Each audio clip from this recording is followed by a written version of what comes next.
On the leave. Vous allez où? Oui. Merci de...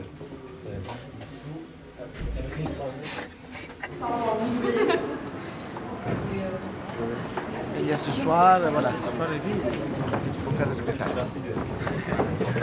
Allez, bye.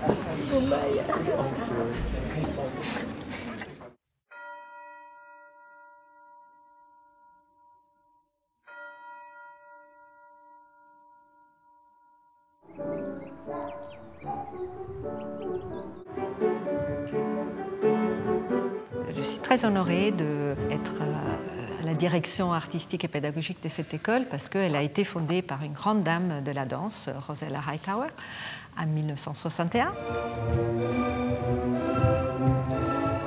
La vision de Rosella a toujours été très ouverte, très éclectique. Elle a toujours proposé une formation sans distinction de style, mais une formation très ouverte pour préparer les danseurs d'aujourd'hui et du futur à répondre aux demandes des chorégraphes d'aujourd'hui, aux directeurs de compagnie.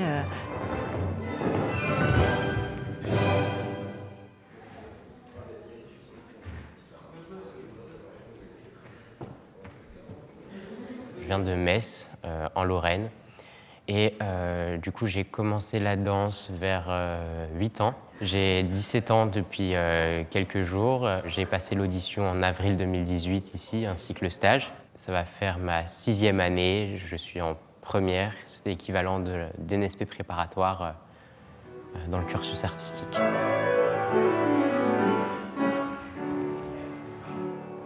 Je viens de Nice, j'ai 17 ans, bientôt 18.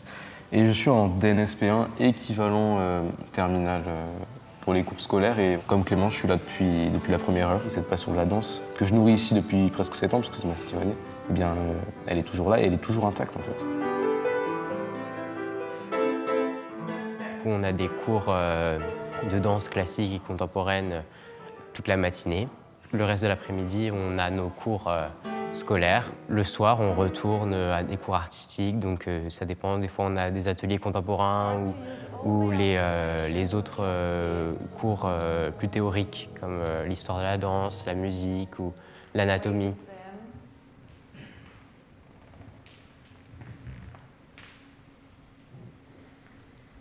Le spectacle annuel est chaque année un événement très important pour l'école parce que ça fait partie de leur formation. D'aller sur scène, se retrouver dans cette situation professionnelle, c'est vraiment vital pour un danseur.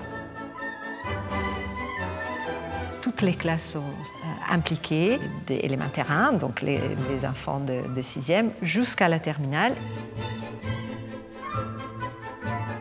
On essaye de toucher à tous les grands classiques du répertoire.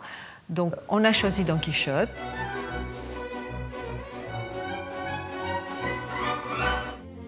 On a choisi Jean-Baptiste, qui est aujourd'hui en terminale, qui a fait toute l'école depuis petit. C'est le moment pour lui d'avoir un beau rôle, de pouvoir raconter une histoire à sa manière.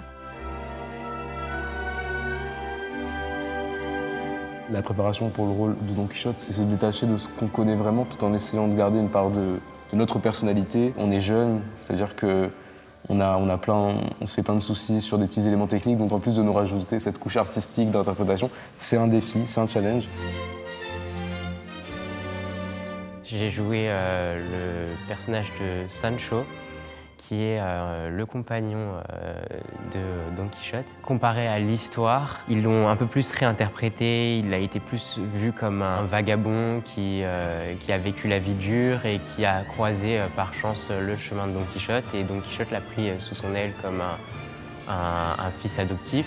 Et ça a été un gros challenge parce que c'est un personnage qui est très différent de toute ma personnalité. Ce rôle m'a beaucoup aidé à m'épanouir, à m'ouvrir, à aller plus dans l'interprétation, à vivre le moment, à aimer ce que je fais. C'est une occasion le temps d'une soirée, d'un mois, près d'une répétition, d'être quelqu'un d'autre et de s'émanciper vis-à-vis de tous les jugements qu'on a sur nous-mêmes et se dire « Ok, on y va, ce soir je suis Don Quichotte et j'y vais ».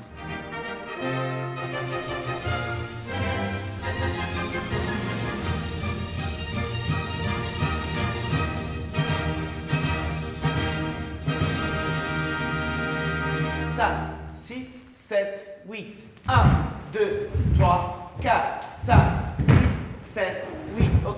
Tous les petits différences de mouvement sont amplifiées. Allez, 5, 6, 7, 8. 1, 2, 3. Au sein du PNSD, je suis professeur de danse contemporaine pour les classes d'INSP1 et d'INSP3. d'INSP3, c'est notre compagnie junior. Quand on vient dans la période du spectacle annuel, j'ai aussi le rôle de chorégraphe. Et en 2021, j'ai fondé ma propre compagnie, la Morphos Dance Company, située à Nice. OK. Ce que moi, j'ai développé dans ma pièce était ce côté qui n'est pas très développé dans le ballet classique, donc dans le ballet traditionnel, c'est le côté du rêve.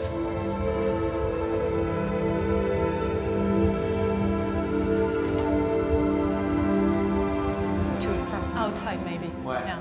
Je suis rentré dans le studio et j'ai demandé aux élèves, avec des contraintes en fait, de créer des phrases ou des duos qui en fait leur faisaient penser à un rêve, dans le sens où j'ai dit, OK, réfléchissez à un rêve que vous avez eu. Je sais pas, j'ai fait l'exemple de quand on rêve de pouvoir plus bouger.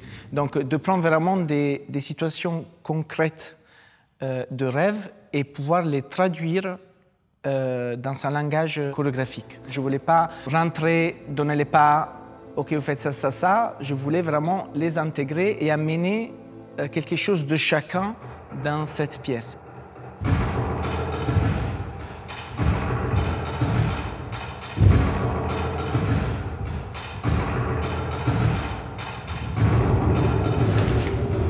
Pour moi, l'idée éclairage et costume est partie intégrante de la chorégraphie. On le voit clairement dans ma première partie où on a, nous on l'appelle la pieuvre, mais pour moi ce costume-là, c'est le moulin à vent qui est connu dans l'histoire de Don Quichotte, donc son hallucination du moulin à vent qui devient une créature fantastique, mais aussi pouvoir parler du côté intérieur de Don Quichotte. Et pour moi, surtout au début, quand il se lève de son lit et on a tout ce qu'il traîne avec lui, pour moi, c'est le côté sombre, ces démons qu'il doit combattre.